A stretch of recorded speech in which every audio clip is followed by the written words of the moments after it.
Hello, and welcome back to this week's episode, to this season's first episode, I guess, of I Think I'm Human Too. I started this podcast in October of 2022, so almost a full 2 years ago. I have never missed a week. I mean, maybe like a few here and there, but I've always been filming, batching, interviewing, traveling to interview, sitting down, scheduling time each and every single week to put something out. Maybe I've missed a week here or there, but I've never missed a full month. And a month ago, my editor called me and he was just like, "Hey, Kat," like we were talking, and he had asked me what my thoughts were on taking a month off. And I was like, honestly, I don't know whether you're saying that because I look exhausted, if you can tell I'm tired, if you can see in my last few episodes that just like the quality had been going down. I don't know. I didn't ask. But I just said, I agree. It's been a long year and a half. This is my passion, but sometimes life gets tiring and your passion becomes like, this is the coolest thing, that my passion is a job, but it was feeling more like this is really hard and I'm not enjoying this in the way that I want to enjoy it for a few different reasons. Like, your quality of work goes down and it's hard. It's hard when you're when you're corporate, you can log in and like do an hour's worth of work in 8 hours and be like, fuck it. Like, you still get a paycheck at the end of the week. But the more that my quality was going down, the more I was like, ugh. Anyways, so with that being said, I took some time off. So a quick update: in the last few months, things have been happening. We're obviously fully moved to Texas. I don't know if you're a follower, if you've been here for quite some time. Thank you. I appreciate you. If you are new here, welcome to the Human 2 family. If a friend sent you this episode, I hope something resonates with you and you take what you need and you leave what you don't. Over the last month, we've got a lot going on. We have a school give back coming on August 24th in the Dallas area. We're hosting 2 workout classes at True Fusion. And to come and partake, you have to donate either $10 or some school donations, which I'm very excited to sponsor some teachers and some classrooms in the local area. I just think it's absolutely crazy that there's teachers out there that, one, I don't think get paid enough, and two, they are having to fund their own classroom on their own dollar, which is just wild to me. So we're doing that. This episode will come out on August 22nd of 2024. And why that date is so heavy to me, it's actually my dad's birthday. So if you're listening to this on Thursday, August 22nd, cheers to Billy. I'm like tearing up. God, I didn't think I was going to get emotional this episode. So today, or the day that this episode launches, would be my dad's 62nd birthday, which is just shy of 2 months before he died, which is literally so crazy to say. I feel like he just died yesterday. But I also feel like he's been gone my entire life and like he's a figment of my imagination. So his birthday is going to be a very interesting day for me. It's so odd celebrating somebody that's gone. It's hard, but also, in my opinion, something that we still should keep doing. I had read something that people die twice in this lifetime, once when they take their last breath and the second time when people forget their name. And I just have always said I never want to let my dad's name be forgotten. That's kind of why Human 2 does so many things around loss. It's weird, it's morbid in a weird way, but also in a beautiful way. Every November around, well, not every November, but last November around his death week, we did what's called Echoes of Silence, and we memorialized and remembered followers that have lost somebody and their important person, because it's just so crazy to me. Again, like I said, they died twice, and I've always said, how weird is it that people know my dad's name, but I don't know their dead dad's name, you know? So I wanted to give a space for that, and I'm going to continue to do so. But I really wanted this episode to be about celebrating those that are lost. I feel like it's very hard for a lot of people. They don't want to celebrate them. They don't want to buy a birthday cake for them. They don't want to remember their birthday. They want it to just go away. And I wholeheartedly understand that too. There's no right or wrong way to grieve. There's no right or wrong way to do really anything, especially grieving. No parent, when a baby is born, comes with a handbook. No one out there gets a handbook when somebody dies. It's just, you figure it out as you go. You do what's best for you, yourself, your family. And I don't know. So part of me is so passionate about celebrating my dad because, again, I didn't want his name to die. He's already gone. Like, I can't control that, but I can control how loud I say his name, how often I say his name. 62 feels really young. Oh my God.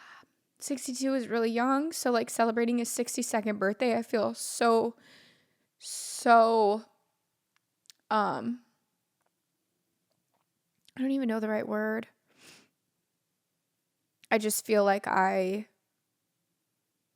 don't know. Life was a thief. Death is horrible, and it just feels so fucking weird that 62, he's still super young. Like, we're celebrating a 62-year-old man who's in the ground. Like, that doesn't feel right. I don't know. Feels wrong. I don't know. Oh, I did not think I was going to get sappy this episode. I thought I would be fine. So obviously, if you relate to this, one, I feel for you. I'm sad for you. I want to send you a virtual hug. But again, there's no right or wrong way. Waking up on their birthday or on a day that they love. Like, one of my best friends loves Valentine's Day. Like, loves it. To the point of, like, you would almost think Valentine's Day was her birthday. And one day, if she's, God forbid, ever gone, like, I would celebrate that in the way she would want it to continue to be celebrated. And that's the same way that, like, I believe that we should continue to celebrate our loved ones. Moments that mattered to them should still matter. Just because they're gone doesn't mean you can't express excitement around that day. And I know it's hard, and sometimes it does feel wrong. It feels wrong blowing out a birthday cake for a 62-year-old man that's no longer here. But to me, I want to keep that tradition alive. It's a day that I still celebrated him every single day that he was here. It's a day that I want to celebrate for the rest of his life when he's gone.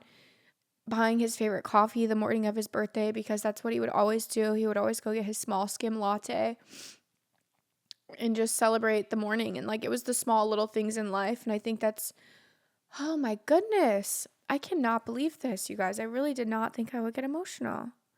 Not that it's a bad thing, but I thought I would be able to hold it together. Oh my goodness. Sorry, y'all. Again, it's okay to cry, but I don't know. Just doing things in memory of them and almost pretending like they are here is important to me. That's, like, what I will continue to do. I know it's hard. So starting my day with the same coffee that he would get, just going on like it's a normal day, and then still getting that key lime pie to celebrate. My dad loved key lime pie. He loved actually really a lot of things. The man loved good ice cream. I am his daughter for sure with that. Okay, sorry. I had to, like, reconvene and get my mind right. Okay, so anyways, I think it's very important, and I've talked many times on my social media about signs and speaking to them through signs, especially around days that you need them. And again, those days that they would want to celebrate their birthday or big monumental days for them that you hold still near and dear to your heart. A lot of the times our first instinct is to shut them out because it's hard. It is so hard. Do I want Thursday, August 22nd to be a normal day? 110%. I'm going to want to wish him a happy day. I'm going to want to check in and see how his day goes, but I'm going to remember multiple times throughout the day, every single time I think about him, he's not on the other end of that phone anymore. And that's going to burn. It's going to burn so bad because every single time I remember he's not on the other end, it hurts. Each and every time, like it's the first time I realized it. And it's the first day that we lost him again, because that's how grief feels. It never goes away. You just learn how to deal with that stabbing pain. You learn how to swallow that hard pill each and every time you're boldly reminded that they're gone. So to me, it was important to figure out how to maneuver through that feeling of like, damn, this day I know is going to bring more and more pain. Father's Day fucking sucks. Christmas, Thanksgiving, like big holidays that we would think that family hurts more around sometimes are easier for me. I'm not going to say that's the same for everybody, but it's easier for me because it was never solely about my dad. It was about the holiday in general, family, friends, food, time together. Like that was what the holiday was about, and my dad was part of it, but he wasn't the heart of it. So to me, those holidays are easier. Sometimes other people like say for their loss, like their mom might have made Christmas the best thing ever, and their mom was the one that put everything on, got all the gifts, decorated the house, had the cookies. Like, that's hard if I were to lost my mom, right? Like, she was the one that did all that. And actually, it's funny, that would actually be my stepmom in that role. But my dad was part of Christmas. So those holidays don't hurt me as bad because my focus isn't on my dad, but on his birthday, on Father's Day. Those things sting. So I want to talk about like how I transitioned from making those, like how I prepare myself, not how I transition, but how I prepare myself to be better equipped, knowing that those holidays are going to hurt, knowing that those days are going to come like a stabbing pain in my chest, my brain, my back. Like, it's all going to hurt. But learning how to turn that hurt into beauty and to turn that vision into pain and depression and sadness into celebration and joy in a weird, fucked up way, because it's like they're gone. Why are we celebrating? Like why are we celebrating our sadness? Why are we celebrating them without them here? It feels wrong. Like they're not, it's like opening a kid's birthday gift when they're not around. Like, you don't open other people's gifts. You don't blow out their candles. You wait for them to come in the room and you do that. You sing to them, but that person's never coming back in this room. So how do we transition that pain into joy without feeling guilty? And I think that's the hardest part, is without feeling guilt. But as soon as you restructure your mind again to, we're not celebrating them not being here. We're celebrating all the birthdays they had before. We're celebrating their soul still being in this room with us, because I still so wholeheartedly believe that my dad's around. And again, tying this all back together, I've posted multiple times on my social medias about signs and my dad still being here, and I really truly believe that. I feel like every time I talk to him and every time I ask out and I need him for something, he responds. He shows up for me each and every single time in ways that I ask, whether it be in the form of a blue butterfly, whether it be in the form of a yellow heart, a teddy bear, a giraffe, all the random shit that I've come up with him for, and I've asked him to show me that he's still here. He's come. He's not only come slightly, he has come full force, full-fledged each and every single time. So every single time that it comes to celebrate him, I'm going to, because I still believe he's in the room with me. And I think that's been where my bridge and quote unquote transition has been, from transitioning guilt and pain and sadness into joy, is because I truly have had that bridge of believing that he's still here. And again, it's come in the form of signs. Signs have really truly helped me. I've shared with you guys so many times on social media, like ways I talk to him, and it really is just starting with believing. Starting and believing is the hardest step, because it's like you're literally talking to the sky and asking for something, and you're like, this sounds fucking psychotic. Like, there's no way that this is real. And each and every single time, he reminds me he's still here. So really breaking that barrier. There's a book called Signs. I don't remember who it's written by. I'm trying to like piece it in my mind right now. It's called Signs, and she is an author, like an amazing author. The first half of the book is explaining like all the different ways that she's been able to speak to people through lost loved ones. She's like a medium basically. And then she also goes into detail about how you can do this. But it starts with believing. Starting small and just saying, hey dad, like, or mom or sister, whoever you're missing. Crew's in the backyard chasing a butterfly right now as we're talking about my dad. Again, if you know, you know, the butterfly plays with Crew all the time, and Crew's the one dog that didn't get to meet my dad. So I just love it. Anyways, starting there, saying, like, I remember the day that I got in the car. It was January. Before we had even flew down to Texas to find a home. Texas was like top of our list of places to move. And I had said to my dad out loud in the car by myself, I said, Dad, January in Minnesota, mind you. Okay, Minnesota, it's like less than 20 degrees there. There's nothing tropical, anything warm about Minnesota other than your seat heater in your car. Okay, that's about it. I was driving down the road and I said to my dad, if you think that Texas is the right move for us, I want to see a giraffe. I don't know where the fuck giraffe came from, but giraffe just pulled out of my hat, and I said, I want to see a giraffe today. By the end of the day, I would like to see a giraffe if Texas is the right step in a successful future for us. Success is different for everybody, but in my mind, success meant peace. We were really looking for peace. My husband and I were not feeling peaceful. We felt a lot of anxiety still living in Minnesota with the family drama and all that fun stuff. So we were looking for somewhere where we felt peaceful, but also in our portion of peace, where we could save money, where we could feel freer, where we could enjoy each other, enjoy a city. And Dallas kept popping up.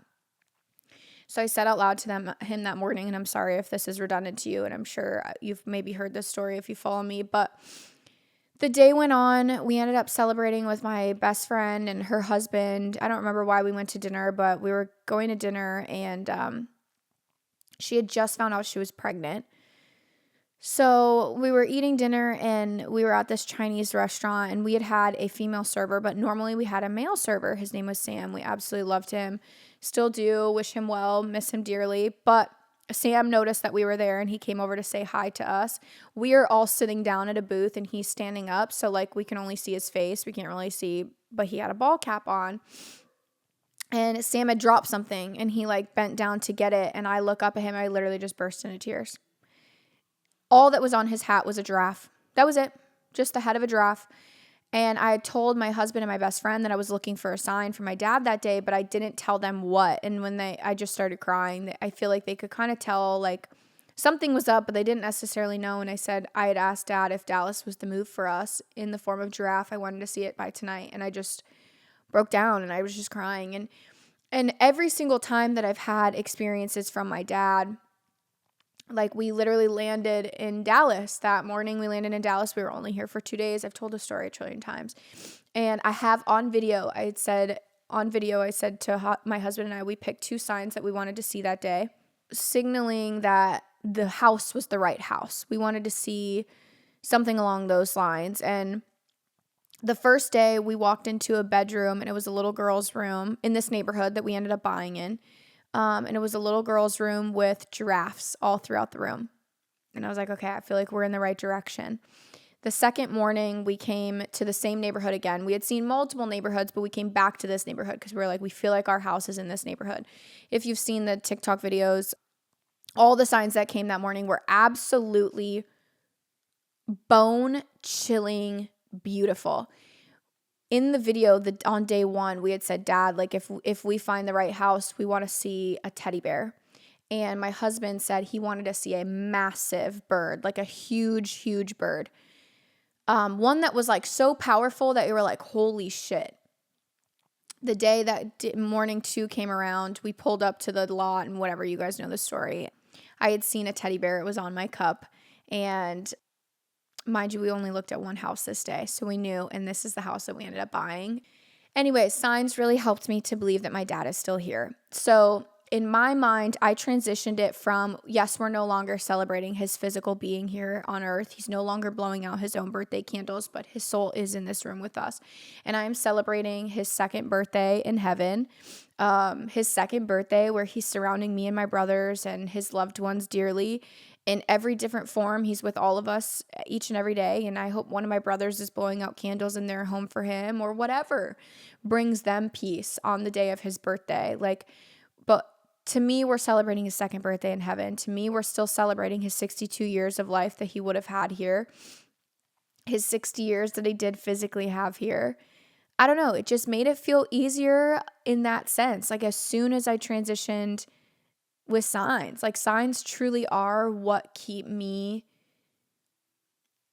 not depressed about his death, because I'm like, I still feel like I get to talk to him. I still feel like I get to know that he's here, and I get to know that I'm okay. He tells me all the time, like, when I really, really am struggling and I don't even necessarily know, like, and I'm not going to him for help. Like, I'm not saying, like, hey, Dad, I need to see you today. Like, I don't know, I'll have a cardinal come up to my window. Literally, a cardinal comes up to my window. The other day, I have it on camera. I haven't posted about this yet, but a couple of days ago, I heard a cardinal at the back window. He was tapping on the window, literally tapping on the window. And I came back, and he had a worm, and it was in the back guest bedroom, which I thought was so odd. And I went in there, and I realized there was a birdhouse that I bought from his favorite bird store. We didn't put it outside. We put it in the guest room because it matches like the theme of the guest room. But I bought it for his funeral. I was going to bring it into the funeral and have all of his guests that showed up to the funeral sign the birdhouse. And I ended up leaving it in the trunk of our car that morning, and I didn't bring it in for whatever reason. But I'm kind of glad I didn't, because everyone that would have signed it, I would have given that birdhouse to my stepmom. Pretty much everything that I did around my dad's time of death and like all the things that I made sentimental, I gave to her. And that was one of the one things that I didn't, and I didn't like purposefully not give it to her. It was just never in my heart, in my head. I was like, oh, no one signed it. Like, I'll just keep it, whatever. I'll do something with it. But it's sitting in the window ledge of the back guest bedroom, just chilling. And the cardinal was trying to get into there. And that morning, I just, again, burst into tears because I've been really struggling. And this is a little like side part, not into celebration of life, but kind of. When you lose a parent, and you've still got the second parent, life's fucking weird. Life is weird in this time of life, because parts of me wants to just put my mom in my pocket, and I would literally change this studio space and do a guest bedroom for her and let her have her own little portion of the house and do whatever would make her feel comfortable and want her to live here, because I would want to keep her close and spend every waking moment with her, because I know how precious time is and how quickly it can be taken from me. But then there's another half of me of, I know how precious time is and how quickly it can be taken from her. And I want her to be living her best life, and I want her to be out there experiencing the world. And I think my mom's life got rocked when my dad died. Yes, they weren't together. They've been divorced for 25 plus years at that point, but they still loved each other in a platonic way and in a best friend way, but in a you're a mother to my child, you're a father to my child way. And they did it so beautifully, where they were friends, where they were great co-parents.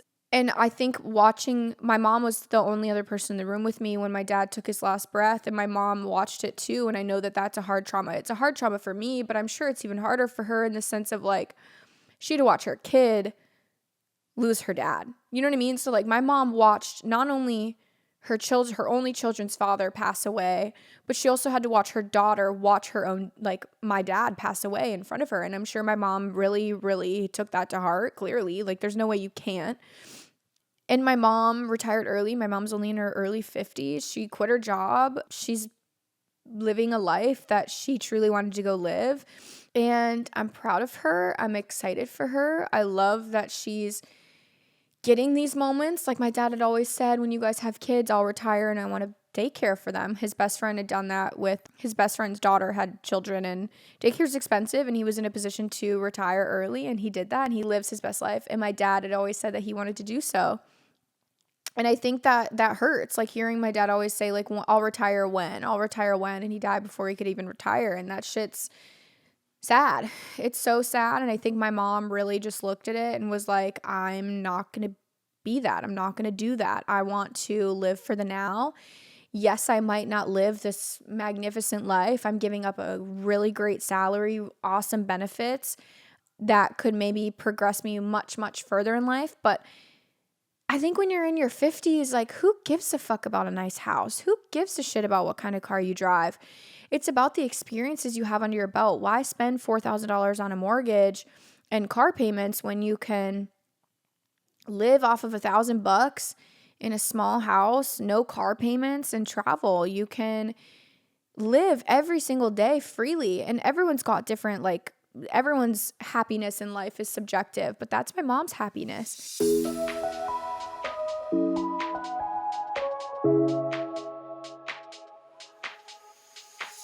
You guys know, ever since we moved to Texas, we have been in our fitness era. I have been doing Pilates. My husband actually does it with me. We go multiple times a week, but he specifically felt like he was missing out on the weight training aspect of fitness, but I felt like I was missing out on the cardio aspect of fitness. So we put on Instagram what gyms you guys recommended in our area, and at the top of the recommendations list was Anytime Fitness, which that's not even just like locally here to us. That's also nationwide. We had them in Minnesota. So I started looking into them, and one of the favorite things that I liked about Anytime Fitness was overall, I think they care more about you and your health and well-being more than just in the gym. So they have an app, and you can like log in. They provide coaching support. You put in who you are, what your long-term goals are from your health and your fitness journey, because every body is different and everybody's goals for their future body is different. Like, So the app actually can also track directly to your Apple Watch, or the app can also track directly to your smartwatch, which is really cool. Again, they care more about like not just what you're doing in the gym, but your overall health and well-being throughout the entire day, which I think is really cool. I said that they provide coaching support, they keep track of your goals, they hold you accountable, so that's awesome. I don't know, everything about it I just really like Anytime Fitness, and again, like the fact that they care more just than just about the gym. So one thing I actually really liked too is they also do offer a free trial. So I will link in the caption below like where you can sign up for that free trial, because it whether you're wanting to get started in fitness, whether you're wanting to change gyms, whatever the case may be, I highly suggest you try them out. And right now, fall and winter are coming up, and in my opinion, that's the best time to go to the gym. There's less things to do. It's starting to get cold out. A lot of places are closing down for the season, and not only that, but you're also preparing for next summer, and we all love a good summer bod.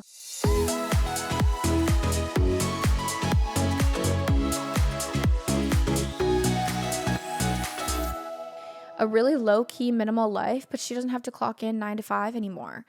Yeah, like her stressors are different because you don't have that consistent income yet. She's not on Social Security yet. She's riding life off of her life savings, and thank God she's built a life where she could do that. But I don't know. It's so hard. It's such a hard transition in life because I want to celebrate her being able to do her own thing, and I want to celebrate the fact that she has worked her ass off and has saved enough money to live for the next however long off of a minimal income, and I'm proud of her, but it's hard because selfishly I just wish she could be here and hang out with us every single day. Also, do I think that would drive me fucking nuts? Probably. And I just think there's just a beauty in all the twists and turns of life, and I don't know. It's a weird stage of life. It's a bittersweet. I think bittersweet is the only word that I can come up with for this feeling of, I don't know, just changes and having to adapt and accept and understand and wrap your brain around she's her own person. Just as the same as if like my mom, I don't know. If my mom were to have gone first, and I would want my dad to do the same and be happy and live his life in whatever way that meant happiness for them. So there's that. Let me transition on. I'm sure you guys are sick of me hearing or talking about that.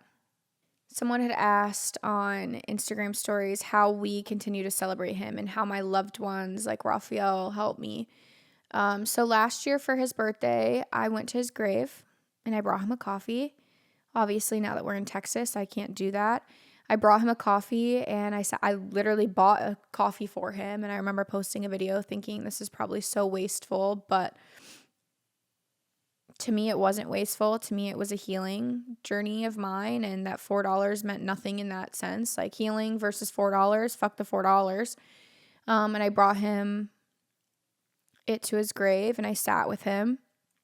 Just talked to him about whatever I could talk to him about, whatever I wanted to talk to him about, whatever came to mind. At this point, a year ago, life was so different. So that was one way. And then that night, my younger brother and his boyfriend and my husband, we all got in the car. The three of us, not my husband, but the three of us. So me, my brother, and his boyfriend.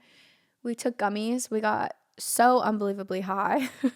And I know that's probably like, Catherine, like that's so inappropriate. It is, but I don't care. It's how we healed, and we laughed and laughed and laughed. We had so much fun. We went and got food. I can't even tell you where we got food from, but we ate, and then we went for ice cream. We went to a place my dad would have taken us. My dad loved ice cream again, like I said, especially in the summertime. We tried to find key lime pie somewhere, and I don't think we could find it. And that was it. We spent time together as siblings. Obviously, my brother's boyfriend isn't my blood, but I feel like he's part of our little sibling group just as much as my husband, I feel like, is truly a brother to my brother. I just feel like we did what we could in that moment. It was our first birthday without our dad, and I don't really think we knew how to go about it, and that's okay too. Nobody knows how. Again, there's no guidebook to this. Would my dad have taken gummies and gone stoned on his birthday? Absolutely fucking not. Absolutely not. But I remember we did go somewhere for food that my dad would have loved, or was one of my dad's. I want to say we went to the taco spot. I don't remember 100%. But we went and did stuff that healed our hearts. And at the time, laughing was what we needed. So taking a gummy was what we did because we needed to just laugh. We needed to be together and laugh. And we did. We cried too. And I think this year will be maybe the same. Now my brother and his boyfriend just moved to Texas literally a week ago. That was the most random thing ever. They were planning on moving to a different state. They had it all picked out. They had it all planned out. And just God was saying, I don't know, the universe was saying something. Like they couldn't find an apartment that was at a reasonable price. They could not find jobs on the market. Not even just like online. Like there was nothing that they could find to apply to. So finally they started looking at Dallas. I don't necessarily know why Dallas came up for them. I don't know what prompted them. I don't know if it was because we're here. I don't know if it was because they just said Dallas sounded like a good, I don't know. But the universe or God or whatever you believe in brought them to us here, and now they're 20 minutes away from us again, just like they were in Minneapolis. It was something that at first we were like, oh shit, like we kind of moved to be away from everybody. We kind of wanted to figure this out on our own and see what life brought us down here by ourselves. But my husband and I also believe everything happens for a reason, and we truly believe that there's a reason that they're here. So we're going to soak in this time and enjoy it together, and I think we'll probably celebrate his birthday together again this year. I don't know what that looks like, but I don't know, loved ones just, I think Raphael just goes with the flow. Raphael doesn't necessarily, I know he's adamant about getting coffee on the morning of. He knows that that's like one thing my husband and I will always do together is we'll go get a small skim latte in honor of my dad. And that's something that him and I will do together. It's the best $4 I could ever spend on August 22nd every year until the day I die. And I don't know what the night brings because the night will bring whatever I need it to bring and however we feel like we want to celebrate my dad that year. I think it's also helpful we never had a tradition with my dad for his birthday. We would always do like dinner and a cake, or we would do a key lime pie. We would do ice cream. Like it was always different. And I think that's a little helpful to me because I'm not stuck in like I have to go find a key lime pie every single year, thaw it and make sure, because my dad always bought the frozen ones from Florida. And I don't know. I think that's kind of a cool thing too, where it's like our celebration doesn't, like my dad's celebration of birthdays wasn't the same every year. So it's helped me heal in that way. But if your parent, your loved one always had the exact same birthday celebration, maybe stick with that. Maybe try that. Do whatever feels right for you and wherever brings you happiness in that moment and makes you feel like you're celebrating them. Again, would my dad have taken a gummy? No, but my dad would have been laughing. My dad would have been laughing. And Aaron and I, my brother and I, if we wouldn't have had that gummy in our system, we would have been crying. And we didn't want to cry. So we were like, okay, how can we move on from the sadness and how can we celebrate him in a way that's happy? And that's what we did. So I don't know. I think that's the best advice I could give is basically do what feels right to you in the moment. Because you're not only celebrating them, but you're trying to heal every single day in small and different ways. And that's what you got to do. Someone had said they lost their dad a few years ago, and the first year was the easiest because so many people were reaching out and it wasn't so lonely anymore. Is this weird? No, that's very, very common. I feel like my first few days of after my dad's death, and really ultimately the first of the first, everyone kind of knows. Like I know, like your best friends, your husband, your partners in life, like what they're going through. So everyone was very much like they catered to me and my feelings, which is very kind. And it's just what we do as a community. We show up for each other when others need it. We pick up when others need help picking up the slack. It's just what we do as humans. It's what we do for people we love. And it's not weird to not feel anything your first year. Because one, it's a distracting year. A lot of people distract you. A lot of people fill in the blanks. A lot of people, again, pick up the slack where you're dropping it. A lot of people come nurture you when you're needing a hug. And it's also, again, we didn't come with a rule book for this. There is no guidebook on how to grieve. So that's why I've always said the first year is the weirdest year because you don't know how you're going to feel. You go day to day, like figuring out like, okay, his birthday's coming up, or okay, Christmas is coming up. Like you just learn to maneuver. I feel like the second year is where you really start to feel things because you're more prepared. You're more like, okay, I've been through this before. Like I know I'm more aware and I know what to expect. That's when I feel like the stuff starts to hurt because you're like, damn, like Last year I didn't know what to do, so I got high and laughed and went and had tacos and ice cream, and that was enough. This year you're like, no, I know how painful year one was. I know how sad it was. I'm going to try to do a little bit better to celebrate. And this year I do want to do a little bit more. Like I want to, instead of just getting coffee and then randomly going and getting tacos and getting high and eating ice cream, like I want to go and intentionally celebrate my dad, whether it be, I don't know, we go out for steak. My dad loved Texas Roadhouse, whether we go do that and then go find a kilo, like whatever the case may be. The second year is always harder. And again, it gets quieter. People stop calling. People stop checking in. That's okay. You don't need everybody there 24/7. I don't need people texting me like, hey, happy birthday to Bill. Like, it doesn't mean that he was forgotten about. It just means that your support system knows you're a little bit stronger this year around. And that's okay. Like, that doesn't mean that they don't love you. That doesn't mean that they're soulless people who don't give a fuck about your dead dad anymore. That's not it at all. I think it's sometimes people don't know what to say. People are like, hey, like, because especially on year two, like so much healing on the outside has happened. You're no longer crying when you speak about them. I mean, some people are, but it's not to the point where you're like bawling each and every single time and you're hyperventilating and you got to go to your bedroom like I was a month in. Like, that was how I was when I would speak about my dad. I would just lose my shit. I would have to go to the bedroom. I would be depressed for the next 24 hours. And I would peel myself out of bed the next day and hope for the best. But now it's like I can speak about my dad. I can have a full podcast episode about them. So, of course, your friends are like, you're stronger. You're healing. Like, same goes for me. Like, when my best friend has her baby, right? The first month of every single day, I'll probably check in and be like, hey, how are you doing? How's the vag? You know? Like, but after 5-6 months, I'm going to know she's healed. I'm going to know she's okay. Like, I stopped checking in because people are starting to heal. And I feel like that's not a bad thing that people stop checking on you. If anything, again, you got to change your mindset into people aren't not checking in on me because they don't give a fuck. It's people know that I'm doing better and I need less support because I'm stronger on my own 2 feet. And there's no right or wrong for either person, whether you want 20 people texting you or you want 0 people texting you. Nobody knows. Again, there's no guidebook. There's no guidebook on how to grieve. There's no guidebook on how to love somebody who's grieving. Everybody's just doing their best. So I just think take it with a grain of salt that it's quieter and it's weird. It's weird to not hear from everybody. I do agree with that. Not in a weird way of, again, they're bad people, but in a way of like, damn, I'm in my own thoughts now.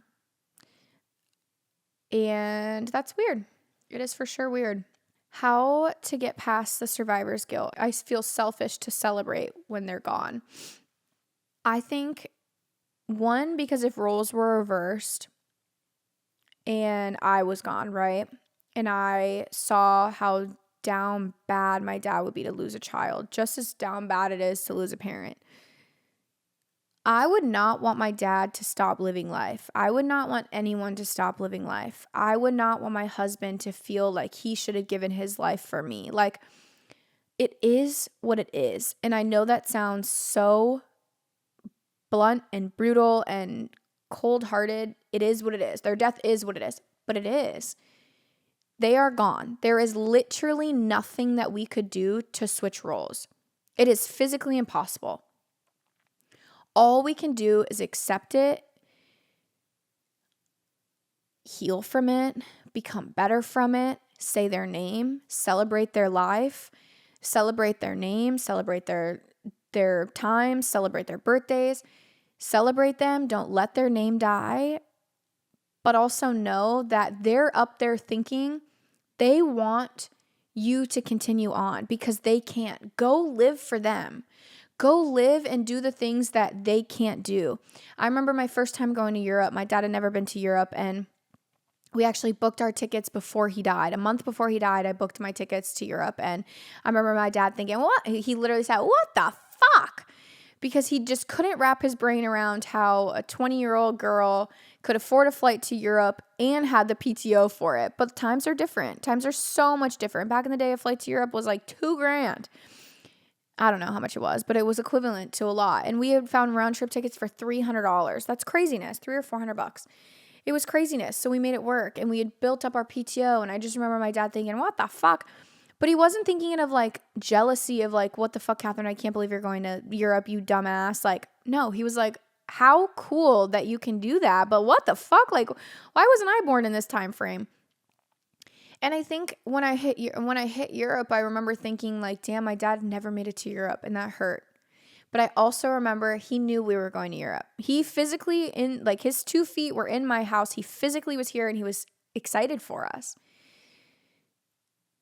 Why would I burn my own Europe trip in the sense of like, damn, my dad didn't get to go to Europe. This sucks. I'm going to mope and groan this whole time. Like, no, I was like, I'm going to go see Europe. And I'm going to go have the time of my life. And I'm going to know that my dad's up there watching, beaming with pride and excited that he's right beside me, taking on Europe with me and drinking a beer in Ireland and walking the London Bridge in London. And I don't know, I changed my mindset of like, I want to live life. I want to do the things he wasn't able to do. I want to continue to spread his name in Europe. I want to let go of that guilt, because no matter how much guilt I hold, whether it's from the tip of my toe to the tip of my head, that guilt will consume you, and there's still nothing we can do about it. It is what it is. So I changed my guilt and I let it go from my body, and I turned it into, I'm going to live for him.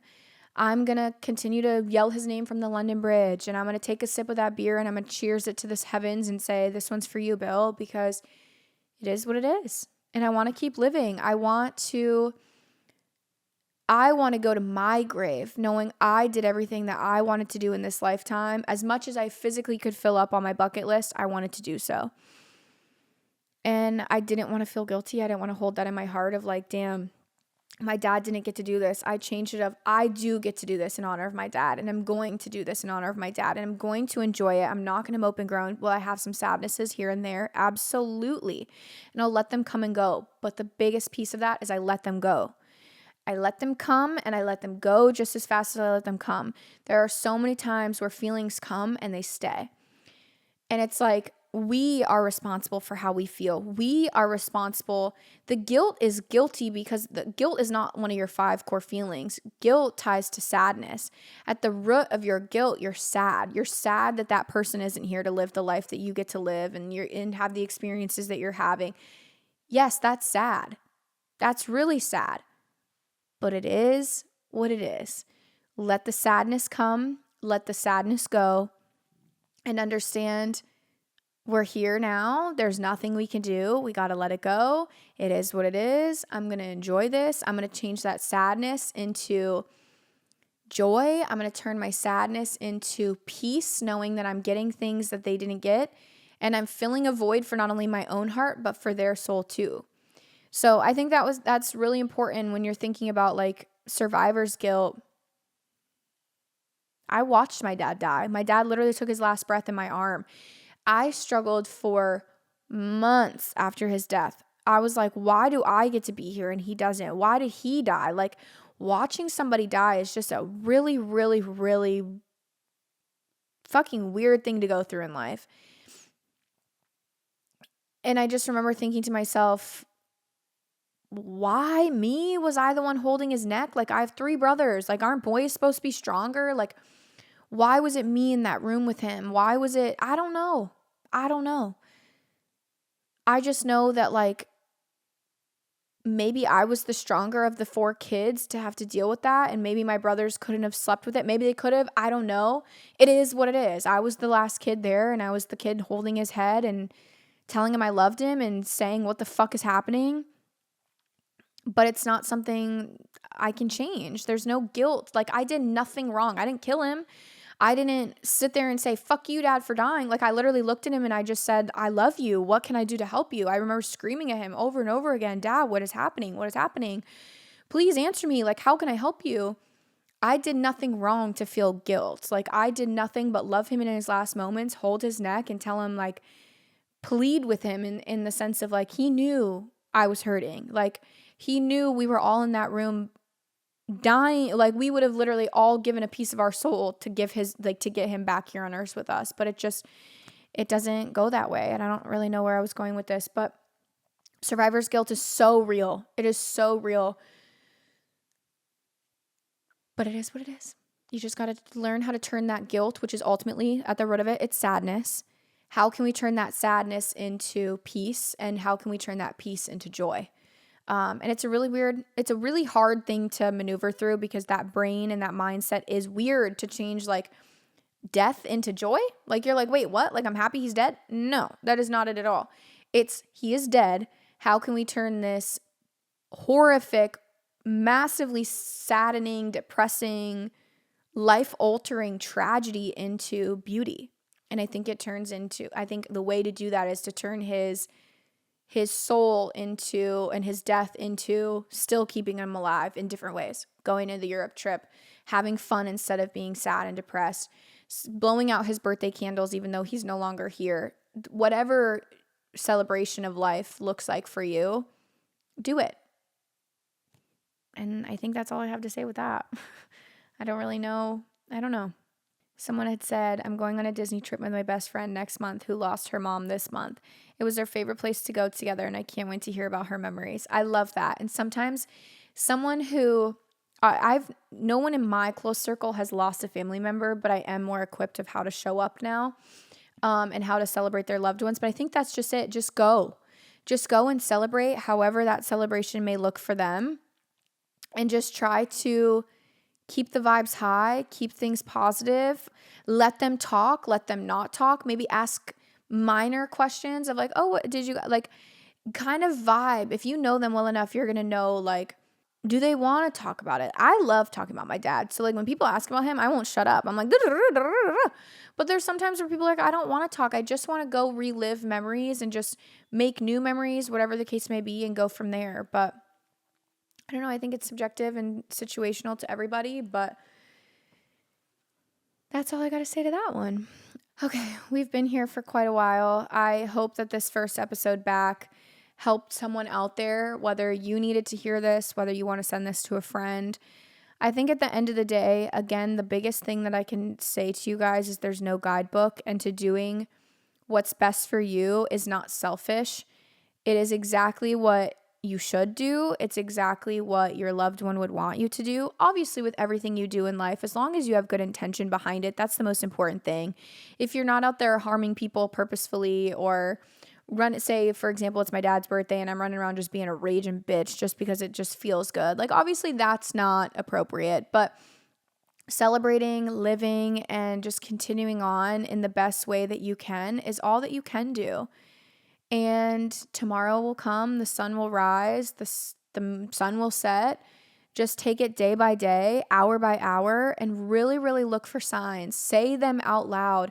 Grab the book Signs. I want to say her name is Laura. You can find it on Amazon. It's like $8, $8 to $11. Don't quote me on that. But that book helped me. But also understanding it really starts in your own mind, and it's really, really hard to turn off that little voice that says, you're crazy, you're fucking batshit crazy. Turning that voice off is really hard, but as soon as you can turn that voice off and just mute it, we are the power, and we control our own mind. So as soon as you hear that little voice in your head saying, this is not real, turn it off and just say, I'm going to try. All I can do is try. I promise you, when you get your first sign and when you start to believe that their soul really is here with you 24/7 and they're listening to you, they're here with you, celebrating them becomes less painful and more beautiful. So I'm happy to be back. I missed doing these episodes. I've said this so many times. We've got a lot coming, but I'm so grateful for those who have been patient and graceful and understanding of my own personal life changing, the whole massive country move. That was a lot. And then also like continuing on with my own personal socials, and then keeping up with the podcast and then the events. Like it got to be a lot, and I don't want to lose my passion for podcasting. So taking a break just was what was best for me. I'm excited to be back. I love you guys. If you have lost somebody, just know my heart is always with you, and it's never easy. Every day is different, but I'm excited to be back here with you and sharing this grieving journey together. So I'll talk to you guys next week. Happy birthday, Dad.